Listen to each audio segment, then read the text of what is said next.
제가 여태까지 타본 시공을 했던 많은 필름 중에서 최고 수준이다. 근데 왜 신제품이 왜 나왔냐?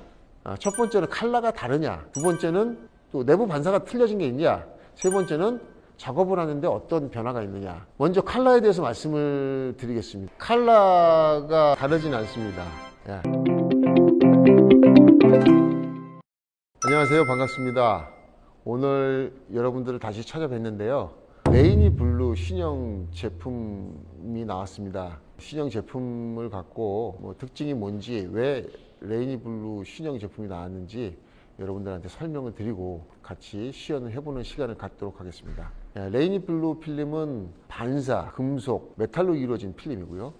또 외부에서 봤을 때 금속으로 되어 있기 때문에 필름 고유의 색상이 드러납니다. 유리의 내측에서 시공을 하기 때문에 유리의 고유 컬러인 그린 컬러를 받쳐주게 되죠. 그래서 사람 눈에 어떤 색으로 보여지는데 베이스 컬러를 투명이 아닌 블루 컬러를 뒀습니다. 이 레이니 블루 필름은 전 세계에서 유일하게 스퍼터드 필름 위에 컬러 개념, 컬러 안료를 집어넣어서 컬러를 매치를 시켰죠. 보통은 이제 컬러가 있다라고 하면 그냥 다크한 컬러, 차콜 계열의 컬러를 집어넣어서 그냥 필름을 시공했을 때는 유리 자체의 그린 컬러, 에메랄드의 느낌만 주는 다른 회사의 제품들이 대부분이고, 그 전부터 제가 만들고 싶은 컬러를 만들면 어떻겠냐라는 생각을 꾸준히 해왔었고, 1년 전에 개발을 해서 레이니 블루라는 필름을 런칭을 하게 됐죠. 만들 때 당시에 이것의 어떤 기본적인 필름의 아이덴티티는 뭐냐 하면은 컬러를 내야 된다라는 한 가지하고, 두 번째는 스퍼터드 필름이 대부분 시공 후에 운전자가 유리를 봤을 때 어떤 반사성을 갖습니다. 낮에는 좀 잘 보이지만 밤에 운전할 때 상대방 차가 내 차의 전면을 비춰서 실내가 밝아지는 상황이 되면 거울처럼 되는 현상이, 그 미러 현상을 없애면 어떨까 라는 생각으로 레이니 블루의 그 구조라고 그러죠. 구조 안에 내부에서도 반사되지 않는 특성을 갖도록 코팅 방법을 고안을 해냈습니다. 그래서 유일하게 컬러를 내는 스퍼터드 필름이고, 전 세계에서 이것을 생각만 했지 개발한 브랜드는 없었다. 예. 자, 결과적으로 지금 레이니 블루 필름이 나온 지 1년이 됐고요. 많은 시공점들이 애용을 하고 있고, 사용하고 있는 곳에서는 고객들한테 받는 어떤 피드백이 굉장히 좋다. 무엇이 좋냐? 열차단도 사실 스퍼터드 필름 중에서도 상당히 높은 수준에 올라 있지만 필름이 선명하다 라는 얘기를 많이 듣습니다. 이렇게 선명한 반사 필름을 본 적이 없다라는 얘기를 많이 듣습니다.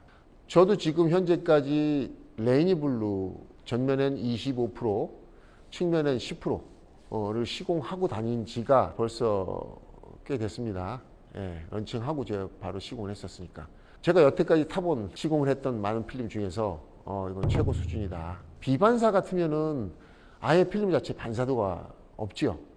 근데 이 스퍼터드 반사 금속 필름을 실내에서 봤을 때는 비반사처럼 만든 유일한 필름이 아닌가. 근데 왜 신제품이 왜 나왔냐? 첫 번째는 컬러가 다르냐? 두 번째는 또 내부 반사가 틀려진 게 있냐? 세 번째는 작업을 하는데 어떤 변화가 있느냐? 예. 먼저 컬러에 대해서 말씀을 드리겠습니다. 컬러가 다르진 않습니다. 외부에서 봤을 때 컬러가 다르진 않습니다. 그래서 기존에 있는 필름과 혼용하셔도 구형 제품 전면을 붙이고 신형 제품 후면을 붙여도 전혀 이색감이 없습니다. 하지만 미세한 반사도의 차이가 있기 때문에 더 라이트하게 컬러감이 더 살아난다고 볼 수가 있습니다. 지금 신형 제품은 이렇게 만져보면 두께감이 그전 필름보다 더 두껍다는 느낌을 받으실 겁니다. 요거는 필름의 접착층, 본드층 방향으로 코팅을 한 번 더 해줬습니다. 요렇게 만든 이유는 컬러감의 안정화를 깨하기 위해서 만든 겁니다. 처음에 컬러가 계속 유지될 수 있는 어떤 환경을 준 거죠. 그리고 두 번째는 한번 코팅을 하면 컬러는 변하지 않는데 미세한 밝은 느낌이 납니다. 그래서 신형 제품에는 조금 더 라이트한 느낌이 든다. 그 색감이 더 살아난다고 표현해주면 되겠죠. 예, 그렇지만 딱 봤을 때 구형과 신형을 딱 한눈에 판단될 정도로 이색감을 갖고 있지는 않습니다. 예. 내부 반사도에 대해서 말씀드리면은 내부 반사도는 변함이 없습니다. 그전과 똑같이 내부에서 외부를 볼 때 유리가 번들거리는 느낌은 그전과 동일하게 한 번 더 코팅을 했지만 더 동일하게 만들었습니다. 또 세 번째로 작업성에 대해서 말씀드릴 거고 또 제가 어떤지 직접 시연을 해드릴 텐데 그동안 고객들은 아무런 진짜 크레임이 없을 정도 시공 후의 크레임은 정말 없었습니다. 어떤 필름보다도 만족한 결과를 갖고 왔었죠. 작업성 부분에서는 좀 불편하다는 얘기를 들었었습니다. 왜냐하면 얇게 만들기 위해서 노력을 했습니다. 그래서 다른 필름들에 적용하지 않은 방식인 유리와 만나는 부분에서 접착층과 안료층이 노출되는 그런 형식을 취하다 보니까 작업을 하다가 염색층이 이격이 된다든가 아주 뜨거운 온도로 유리를 달군 다음에 미세한 점 같은 걸 잡으실 때 좀 밀린다는 얘기를 들었었습니다. 예. 그래서 어떠한 크레임도 없애야 되겠다. 예. 고객뿐이 아니라 작업하시는 분들이 편해야 어떤 작업자가 만지더라도 원활하게 좋은 품질의 결과물을 낼 수 있다라는 생각으로 시공점 사장님들 또 기술자분들의 고충을 좀 덜어내 드리자 문제점을 해결을 했습니다. 전면부터 신형 제품이 적용이 됩니다. 레이니블루 25%가 먼저 출시가 되고 10%가 2달 후에 또 출시가 됩니다.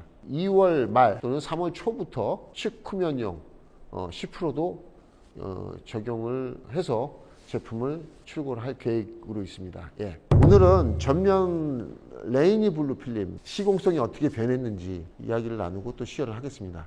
항상 그 시공점에서 관심 있는 부분은 뭐냐 하면 필름이 잘 다룰 수 있느냐. 다룬다는 개념은 필름을 만지고 들고 컨트롤하고 할 때 그런 부분에서 상당히 그 전에 구형 제품보다 훨씬 개선이 됐다. 두 번째는 작업성에 가장 중요하다고 생각하는 부분, 성형이죠. 항상 전면 유리는 구워야지 시공을 합니다. 되게 그 레이니블루 필름 처음 접하시고는 되게 잘 안 된다라고 생각하시는 분들이 꽤 많았었습니다. 익숙하게 자기 기술화를 시키는데 시간이 10대, 20대까지 간 다음에 이제 방법을 알았어요라고 하시는 분들이 계셨는데 그게 주로 이제 성형에 대해서 좀 다르다라는 얘기를 합니다. 그 부분에선 더 신형 제품을 더 일반화를 했습니다. 그래서 여러분들이 생각하는 열을 딱 머금고서는 빡빡 움직이는 그런 부분들을 더 완화시켜서 열을 머금고선 쫙 펴지는 효과를 줬어요. 작업을 하는데 그냥 잘 구워지네, 성형이 잘 되네, 그리고 또 쉽네, 잘 꺼진다는 느낌을 받으실 가능성이 높습니다. 예. 그럼 지금부터 한번 굽는 걸 보시고 여러분들이 직접 느끼실 수 있는 시간을 갖도록 하겠습니다. 지금 제가 입고 있는 이 자켓이 그라슨티에서 제작을 했습니다. 작업을 사실은 반팔 입고서 작업하면 좀 먼지도 덜 묻고 좋긴 한데 작업 환경이 그렇게 따뜻하지 못한 곳에서는 굉장히 추워요. 기본적으로 이렇게 다운 점퍼를 입으시게 되면은 좀 더 낫습니다. 일반 털옷보다는 먼지가 덜 떨어지고 또 따뜻하잖아요. 그리고 딱 붙으니까 간섭도 덜하고. 그래서 외부 또는 내부에서 또 차가 들어올 때는 매장의 문을 활짝 열어야 돼요. 그러면서 그 따뜻한 실내가 추워지지 않습니까? 그러면서 또 여러분들 건강, 감기에 걸릴 수도 있고 추우면 컨디션이 나빠지니까 여러분들의 컨디션, 작업 컨디션을 위해서 그라슨티에서 이렇게 평범하지만 그라슨티 마크를 이렇게 새겨넣어서 저도 지금 애용을 하고 있습니다. 지금 작업할 때는 또 여기 따뜻하기 때문에 벗습니다. 근데 작업장이 또 실외이신 분들도 계시고요. 또 실내인데 충분히 따뜻하지 않은 환경에서 일하시는 분들 계셔서 또 만들어 달라는 요청을 많이 받았어요. 로그인 하시고 제품, 도구류, 카테고리 찾아서 들어오시면은 이 점퍼를 팔고 있습니다. 많이 애용해 주시면 감사하겠습니다. 네이버 스토어팜에도 올라가 있습니다. 이렇게 보면 아마 영상 속에서는 구형과 신형의 차이점을 모르실 겁니다. 처음에 이게 신형 나오고서는 시제품을 시공했을 때 반은 쪽에서 반은 구형, 반은 신형으로 제가 두 줄을 타고 다녔습니다. 어떻게 다른지 제가 정확하게 알아야 되니까 미세한 정말 색감의 차이. 지금 이거는 아마 카메라에서는 구분 못 하실 거고요. 절대로 살짝 라이트합니다. 오늘은 밖에서 세팅해서 성형하는 거, 열 성형하는 거를 보여드리도록 하겠습니다.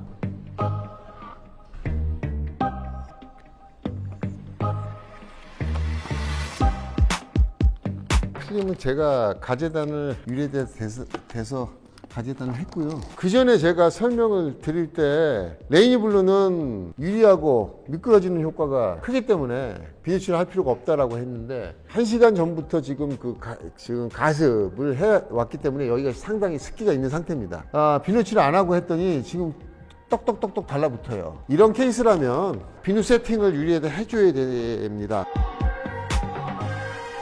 열은 뭐 그전과 동일하게 630도로 필름이 조금 두꺼워지면 얘가 열을 받았을 때 열을 먹고서는 빡 반응이 오는 게 아니고 열을 딱 먹은 다음에 샥 그런 효과가 상식적으로 생각해도 있겠죠. 근데 실제로도 그런 현상이 사실은 성형할 때는 굉장히 쉽게 성형해지는 결과로 나옵니다. 그전 방법과 다르지 않기 때문에 쭉 성형을 해보도록 하겠습니다. 자, 2단계 지금 처음 이렇게 굽는 2단계에서 힘을 쫙 빼주세요. 그리고 속도를 빠르게 하고 가까이 된다고 해서 얘가 빨리 되지 않습니다. 아주 안정화 시키려면 이 시작 부분은 천천히 거리를 조금 두고요. 예, 마음 급하게 생각하지 마세요. 대신 거리로 조절을 하려는 겁니다.